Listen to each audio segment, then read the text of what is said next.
ابو لہب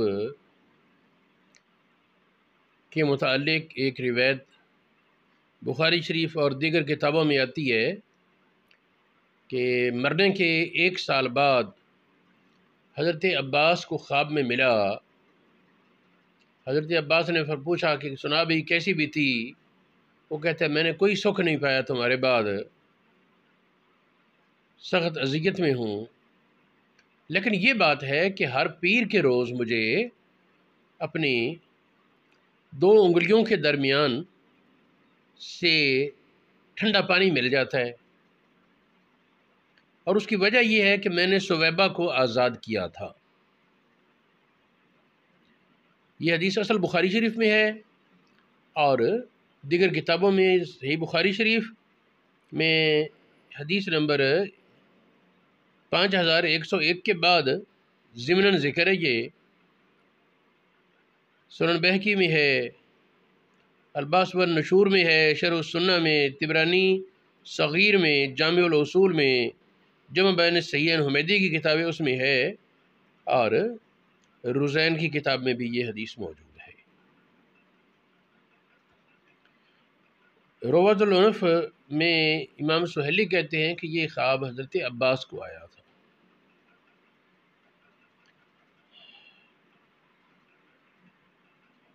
اس طرح یہ بھی کہتے ہیں کہ یہ باندی اس نے نبی پاک کی میلاد کی خوشخبری دی، تو اس وجہ سے کافر نے وہ آزاد کیا تو اس کو فائدہ ہو گیا۔ یہ امام سہیلی نے لکھا۔ بہت سے علماء نے لکھا کہ کافر کے سارے عمل برباد ہیں، لیکن نبی پاک کی تعظیم کے حوالے سے کچھ نہ کچھ فائدہ کافر کو بھی ہونے کی توقع یہ اور اس طرح کی کئی احادیث سے رکھی جاتی ہے۔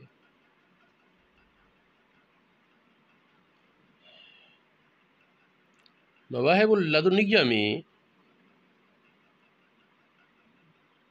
اور زرقانی شریف میں بھی یہ بات موجود ہے۔ ایک بات اور کرنے جا رہا ہوں، امام جلال الدین سیوطی آپ کی کتاب الحاوی للفتاوی اور علامہ نبہانی کی کتاب حجت اللہ علی العالمین، 2 کتابیں،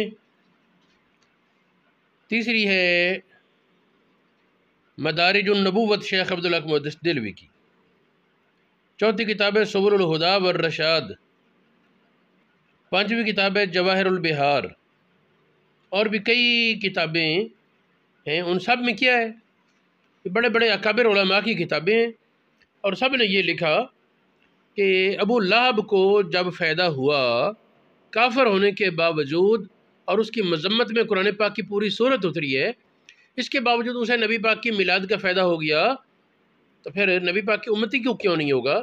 جبکہ اس کافر نے صرف محمد بن عبداللہ سمجھ کر خوشی منائی، محمد الرسول اللہ سمجھ کر نہیں۔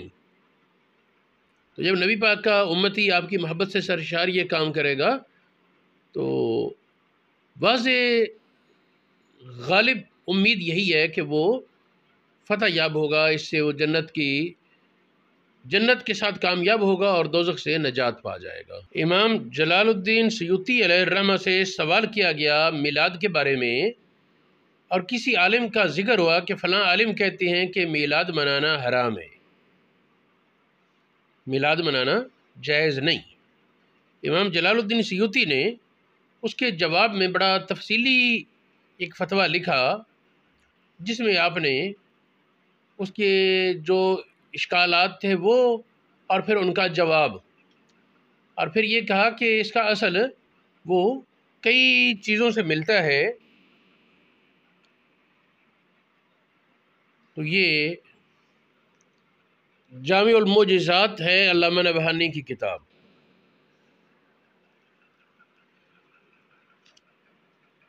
اس کا دوسرا نام ہے حجت اللہ علی العالمین، اس کا صفحہ 177۔ لا الہ الا اللہ محمد رسول اللہ۔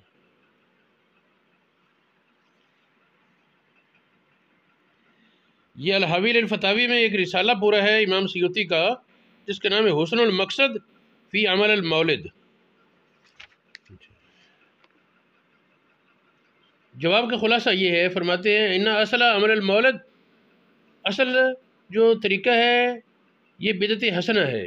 اس کے بارے بتاتے ہیں، لوگ جمع ہوتے ہیں، قرآن پاک پڑھتے ہیں، احادیث بیان کرتے ہیں، نبی پاک کی ابتداء کے بارے اور ولادت کے بارے معجزات بیان کرتے ہیں، پھر دسترخوان لگتا ہے، کھانا کھاتے ہیں اور چلے جاتے ہیں، تو یہ بدعت حسنہ ہے جس پر ثواب ہوگا، کیونکہ اس میں نبی پاک کی قدر کی تعظیم ہے، آپ کی ولادت پر خوشی کا اظہار ہے۔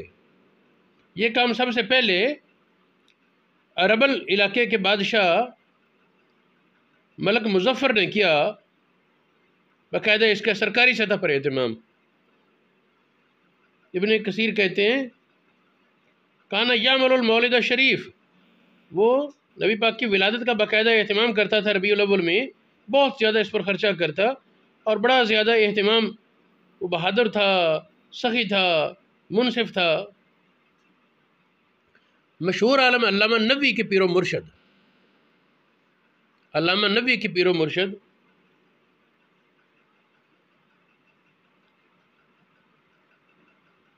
انہوں نے بھی اس مسئلے پر ایک کتاب لکھی، ان کا بھی حوالہ آتا ہے، شیخ ابن دہیہ نے ایک کتاب لکھی اس موقع پر، ابن دہیہ نے ایک کتاب لکھی یہ نبی پاک کی ولادت کے مسئلے پر، تو یہ ملک مظفر صاحب اربل، اس نے 1000 دینار کا عطیہ ان کو عطا کیا۔ آگے چلتے ہوئے لکھتے ہیں ابن جوزی کے پوتے مرآت الزمان میں ان کے دسترخوان کا ذکر کرتے ہیں، اتنا زیادہ لمبا چوڑا کھانا ہوتا، اور یہ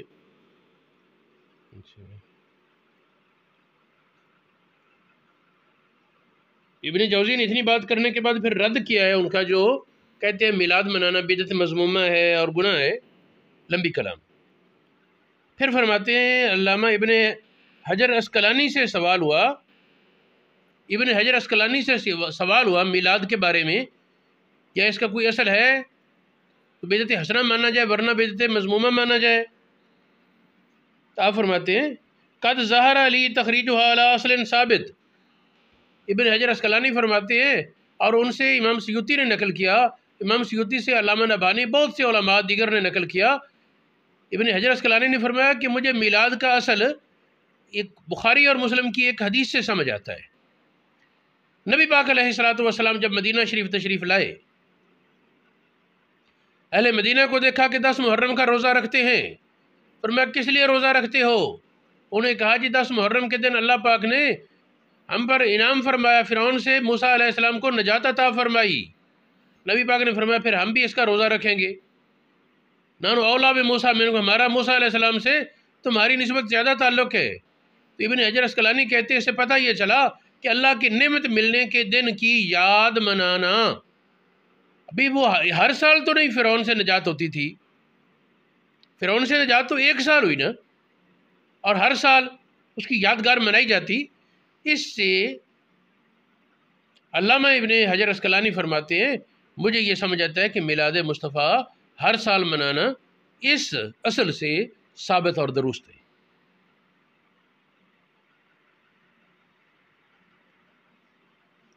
وَيُسْتَفَادُ، اس حدیث سے استفادہ ہوگا کہ اللہ تعالیٰ کے لیے شکر ادا کیا جائے، علاوہ منّ بہ فی یوم معین دن میں جو اللہ پاک نعمت عطا کرے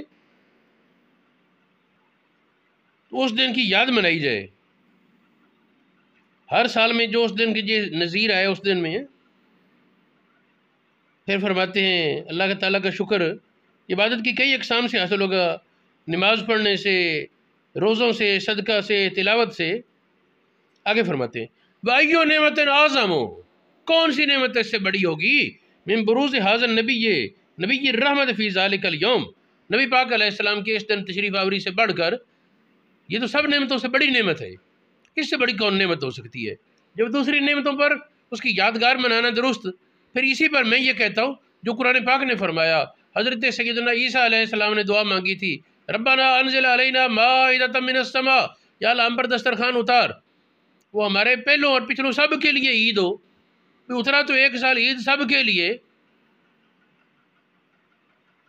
اس سے پتہ چلا کہ دن کی یاد منانا، اس کو جس دن اللہ کی نعمت ملے، مصیبت ٹلے، اس دن کو باقاعدہ یادگار کے طور پر یاد رکھنا، یہ باقاعدہ اصل اس کا ثابت ہے۔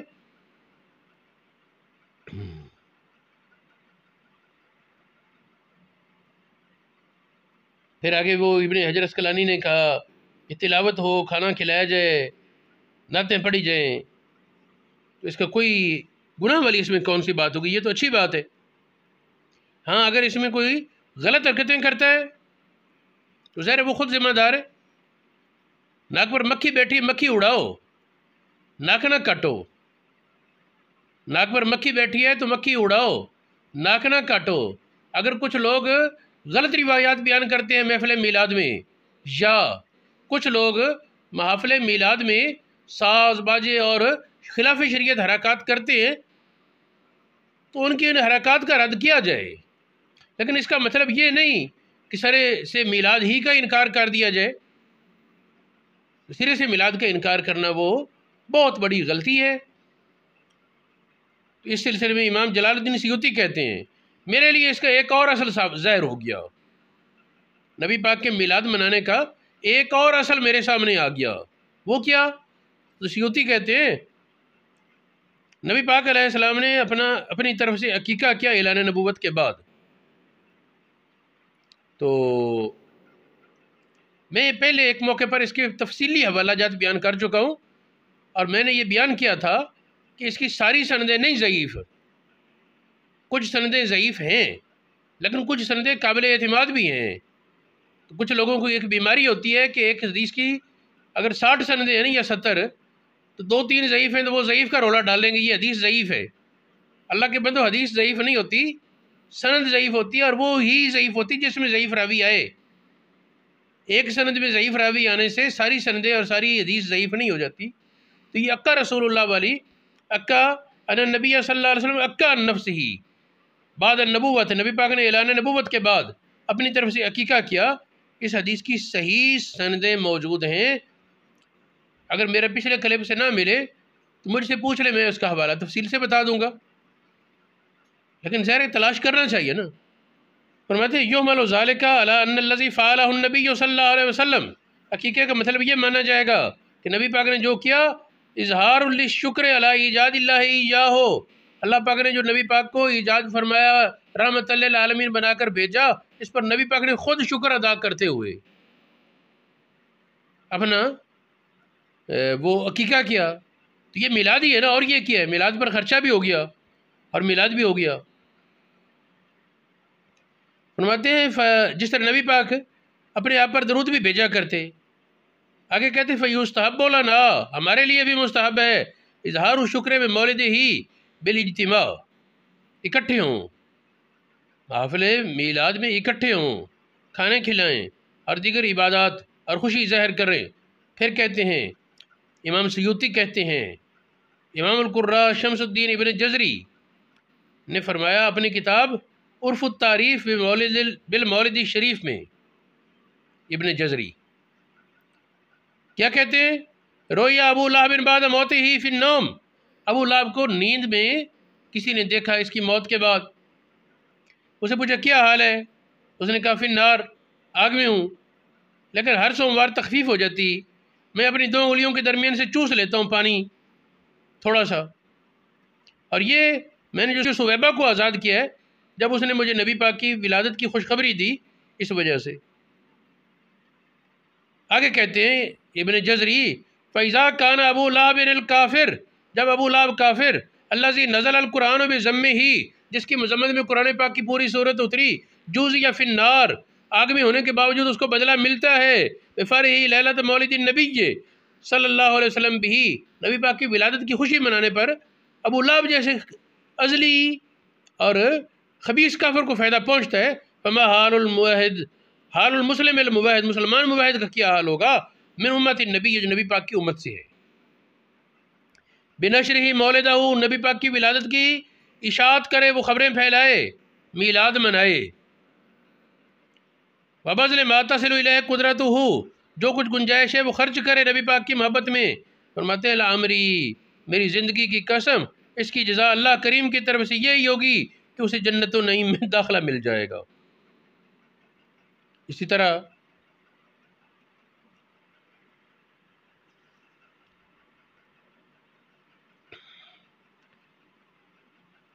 ایک اور حدیث جو ہے جس میں مسلم شریف میں ہے، نبی پاک صلی اللہ علیہ وسلم سے پوچھا گیا سوموار کے دن کے بارے روزہ کیوں؟ فرمایا اس دن میری پیدائش ہوئی۔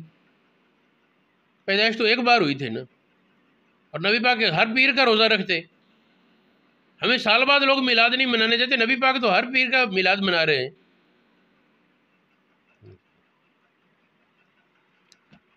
یہ علامہ نبہانی سے میں نے کچھ اقتباس کیا۔ یہ ساری بحث یہ جواہر البحار میں یہ اس کا کافی سارا حصہ موجود ہے۔ جواہر البحار کا امام سیوطی کی کتاب ہے، اس کا صفحہ 359 سے لے کر اگر 3-4 صفحات اسی مسئلے پر وہ ساری بحث۔ سبحان اللہ سبحان اللہ۔ یہ ابن جزری والی بات بھی ہو گئی، ابن جوزی کی نے وہ لکھا وہ بھی ہے۔ پھر یہ ہے کہ جو ابتدا ہوئی اس کھانے کی، بہت سے علماء نے اس کو پسند کیا، جو بات میں کہنا چاہتا ہوں۔ اب جو ہمارے دور کے لوگ ہیں یہ جب ان علماء کی تعریف کرتے ہیں تو ان کے فیصلوں کو بھی مان لیں یا پھر ان کو برا کہنے کی جرت کریں۔ قد اکثر الامام ابو شامہ شیخ الامام النووی، امام نبوی کے شیخ ابو شامہ نے بہت زیادہ کیا الثناء علی الملک المظفر، ملک مظفر جس نے ابتدا کی تھی سرکاری سطح پر محفل میلاد منانے کی، اس کی بڑی تعریف کی ابو شامہ محدث نے۔ بما کان یفعلہ من الخیرات، جو وہ نیکی کماتے تھے لیلۃ المولد الشریف، ولادت کے موقع پر۔ وثناء ھذا الامام الجلیل، اس بڑے امام کی تعریف اس کام پر۔ ادل دلیل علی ان عمل المولد بدعۃ حسنہ، بہت بڑی دلیل ہے کہ میلاد منانا بدعت حسنہ ہے، جس کو گناہ یا مطلق بدعت یا بدعت مذمومہ کہنا درست نہیں۔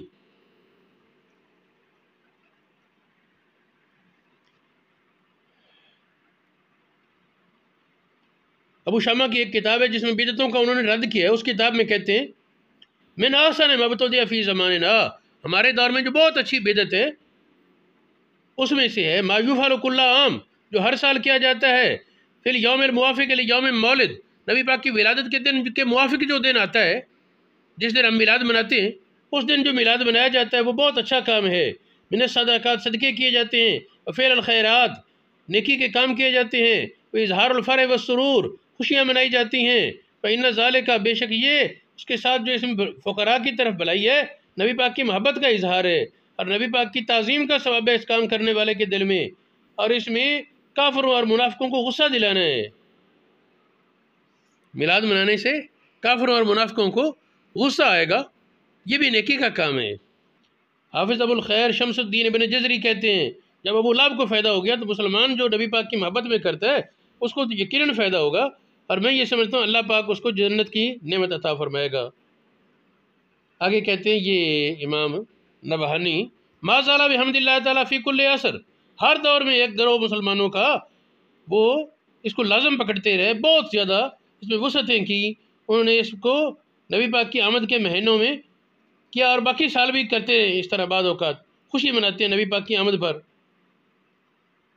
اس سے آگے سیرت حلبیہ کا انہوں نے بیان کیا، یہ سیرت حلبیہ میرے پاس پڑھی ہے، اس میں انہوں نے باقاعدہ اس پر تفصیل سے بحث کی، یہ نبی پاک کی ولادت کے بارے میں کیا یہ جائز ہے، منع ہے، مکروہ ہے، کیسے ہے، سوال ہوا ہے، تو یہ بدعت حسنہ ہے فرماتے ہیں۔ ابو زرع عراقی بہت بڑے محقق عالم تھے، انہوں نے یہ فتویٰ دیا۔ امام سیوطی کہتے ہیں ابن الحاج کے کلام کا بھی یہی خلاصہ ہے جو مدخل شریف میں ہے، انہوں نے بدعتوں کا رد کیا جو میلاد میں ان ابن الحاج کے دور میں میلاد مصطفیٰ میں مردوں عورتوں کا اختلاط، ساز باجے اور کچھ اور قباحتیں شامل ہو گئی تھی، ان کا انہوں نے رد کیا ہے۔ اصل میلاد کا انہوں نے رد نہیں کیا بلکہ بہت زیادہ اس کا وہ تعریف کی ہے۔ سبحان اللہ۔ آگے دیکھیں ابن حجر اسقلانی کا جو میں پہلے بیان کر چکا ہوں، یہ 10 محرم کے روزے سے استدلال میلاد کا، یہ علامہ نبہانی نے بھی بیان کیا ہے۔ ابن حجر ہیثمی مکی کی ایک کتاب ہے النعمۃ الکبریٰ، نبی پاک کی ولادت کے موضوع پر، النعمۃ الکبریٰ، اس کتاب میں بھی انہوں نے یہ موسیٰ علیہ السلام کا اور دیگر معاملات سے استدلال کیا ہے۔ کہنے کا مقصد یہ ہے کہ نبی پاک علیہ السلام کی ولادت کے موقع پر ابو لہب کو فائدہ ہونا بھی ذکر کر دیا بہت سے حضرات نے، اور پھر یہ ابن حجر اسقلانی آپ کا حوالہ اور بھی بہت سے علماء کا ہے، یہ اس وقت سیرت حلبیہ میرے سامنے ہے، اس کا صفحہ 123 پہلا جلد، تو اس میں ابن حجر حیثمی کا کہ بھی یہ بدعت حسنہ ہے۔ علامہ ابو شامہ جو شیخ النفی تھے، ان کا یہ من احسن مبتدع فی زماننا والی عبارت ہے۔